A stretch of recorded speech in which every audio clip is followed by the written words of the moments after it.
buka misi, buka app misi, klik button daftar bisnes. Okey, untuk pilih kawasan, kalau Seri Serdang ke ataupun di bawah kawasan Seri Kembangan, just type Seri Kembangan. Okey, lepas tu masukkan kod admin. Kod admin Seri Kembangan, boleh masukkan kod ni, kod saya. Lepas tu teruskan. Okey, paling penting sekali kena upload gambar profile bisnes, contohnya lah kan. Okey, saya letak ini gambar contoh. Nama bisnes ni contohnya nama kedai lah. Apa nama kedai? Contoh kedai contoh Ayu. Contoh kategori ni apa? Kategori ni contohnya kita buat, kalau kita buat makanan ataupun produk runcit, kita pilih lah yang mana kategori kita. Contohnya kita buat food delivery, nombor phone ni boleh letak nombor phone kita lah. Ni contoh saja 4909. Okey, lepas tu klik confirm dan set alamat. Okey, just klik button hijau tu. Lepas tu akan keluar macam ni. Okey, ni kedai kita masih kosong. Kalau nak tahu kedai kita nampak macam mana, boleh klik dekat button atas tu, button shop atas yang kecil tu. Dekat sebelah nama kedai contoh Ayu tu kan ada button shop tu kan. Kita boleh view contoh kedai kita. Okey, so dia akan nampak macam ni lah. Ni kedai contoh. Sekarang ni kosong sebab kita tak set lagi. Okey, kita tekan button back bawah tu. Okey, profile bisnes ni kita boleh letak bio kedai kita. Contoh menjual pelbagai jenis makanan Kelantan. Ini contoh je update kat situ. Back. Okey, yang penting sekali kita nak set masa operasi. Masa operasi ni adalah masa kedai kita buka pukul berapa dan tutup pukul berapa. Okey, contohnya hari ni hari Khamis. Okey, contoh kita nak buka pukul 10 pagi. Okey, tutup 10 malam. Contoh. Save. Okey, dia akan ada button hijau tu. Kita boleh offkan button tu dan boleh on lah. Tapi yang paling penting kena setkan masa buka dan tutup. Kita boleh set ni di semua hari, Ahad sampai Sabtu. Setiap hari pun boleh, tak ada masalah. Kalau nak reset, terklik button reset dekat bawah ni. Okey. Okey, alamat kedai ni yang ni penting sikit, sebab kita kena markkan kita punya lokasi kedai tu ataupun lokasi bisnes kita tu dekat maps. Ini dia punya step. Senang je, dia dah bagi arahan kat sini. Okey, ni contoh saya buat pergi ke Google Maps. Contohnya kedai kita dekat mana tau.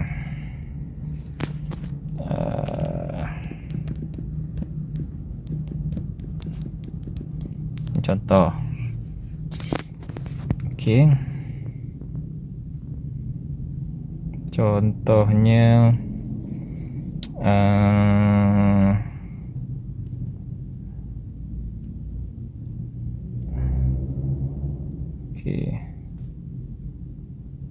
Okey, contohnya kedai kita dekat yang lokasi merah tu kan. Kita klik lama-lama, dia akan keluar koordinat. Koordinat ni ada dekat bawah tu.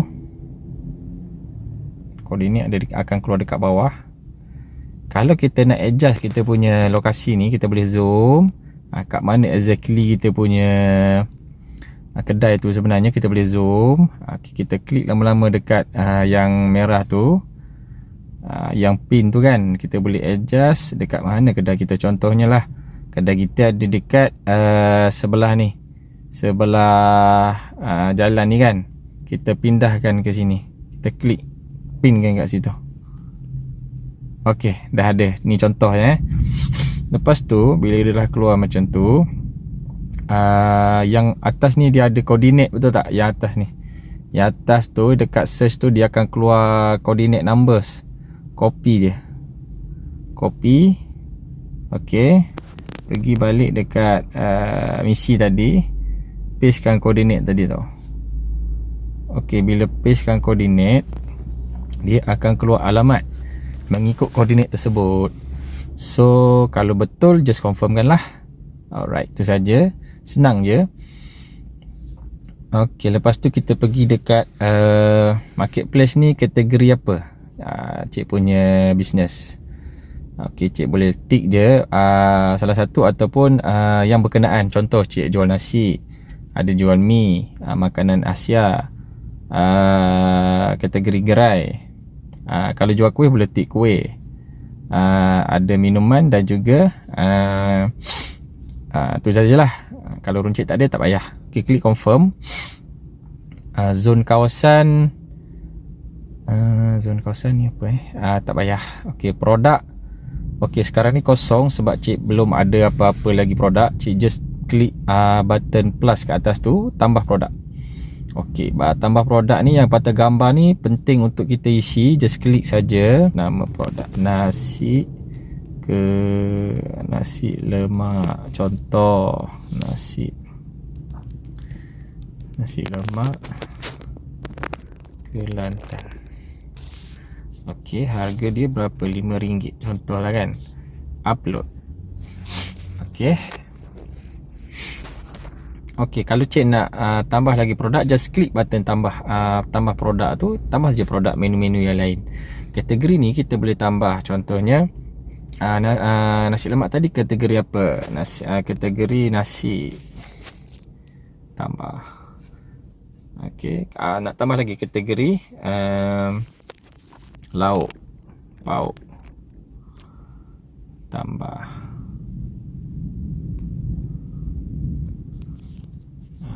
Sorry.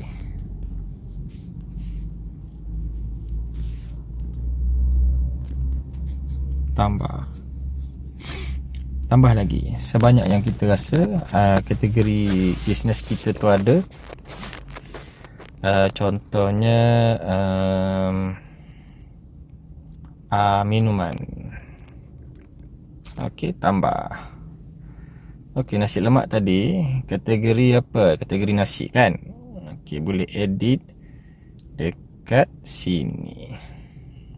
Okey, kalau kita nak edit balik gambar produk kita tadi tu, pergi je dekat button edit tadi tu, and then contohnya pada hari tu ataupun hari bila-bila lah cik nak buat harga rendah sikit.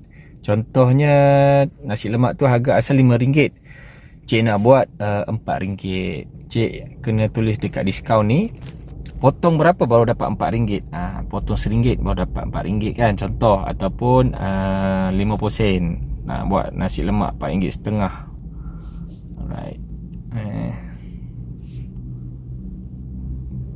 50 sen nasi lemak Kelantan. Alright. Okey, tekan update.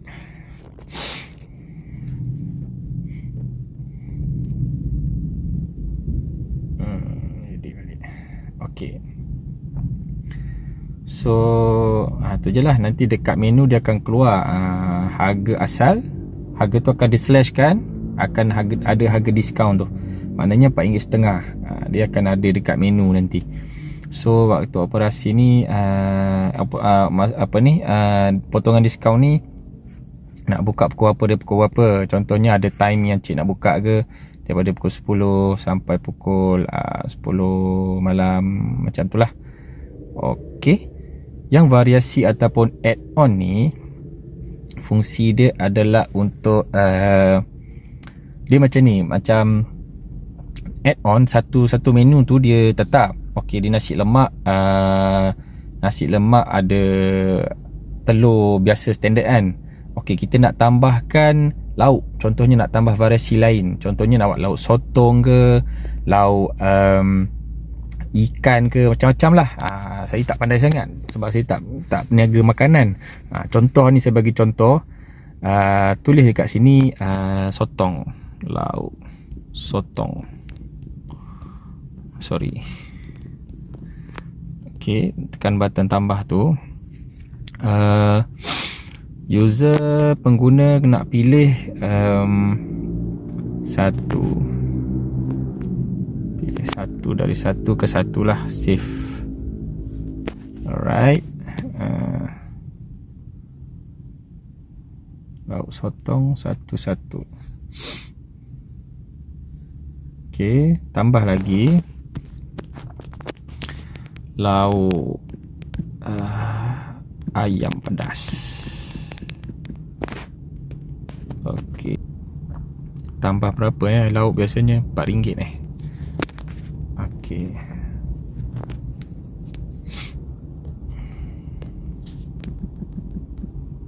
lauk tambah, sorry.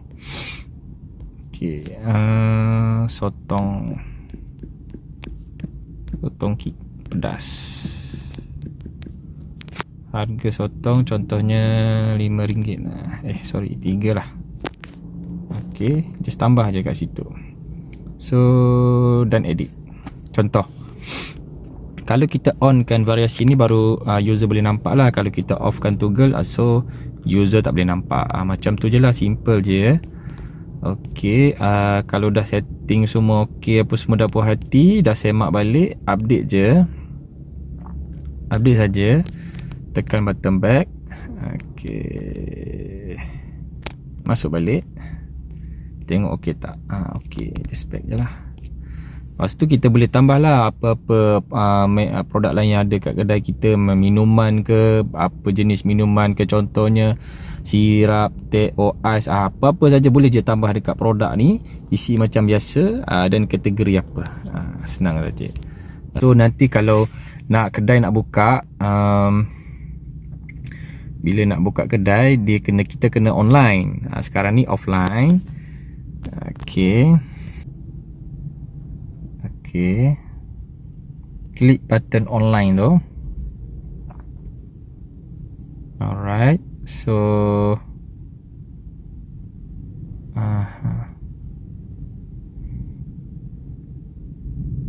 ok, ini contoh kedai yang kita dah set. Bila dekat menu utama nanti, semua orang akan nampak kedai kita bila kita online lebih kurang macam ni lah. Bergantung kepada apa yang kita set. Ini sebagai contoh saja. So kalau nak tengok balik kedai yang kita dah terkeluar daripada yang kita set tadi tu kan, kita pergi dekat sistem vendor, dia akan ada benda yang kita register tadi akan ada appear dekat sini. Kalau kita register lebih daripada satu, klik button 3 ni. Tapi biasanya kalau kita ada satu je, memang dia akan keluar satu je lah. Yang ni kedai contoh yang saya buatkan sebagai untuk saya training. So saya nak bagi orang faham, so saya buat kedai contoh-contoh macam ni lah. Alright. So kalau kita nak offline, klik je button hijau ni, dia jadi offline balik. Itu saja. Kalau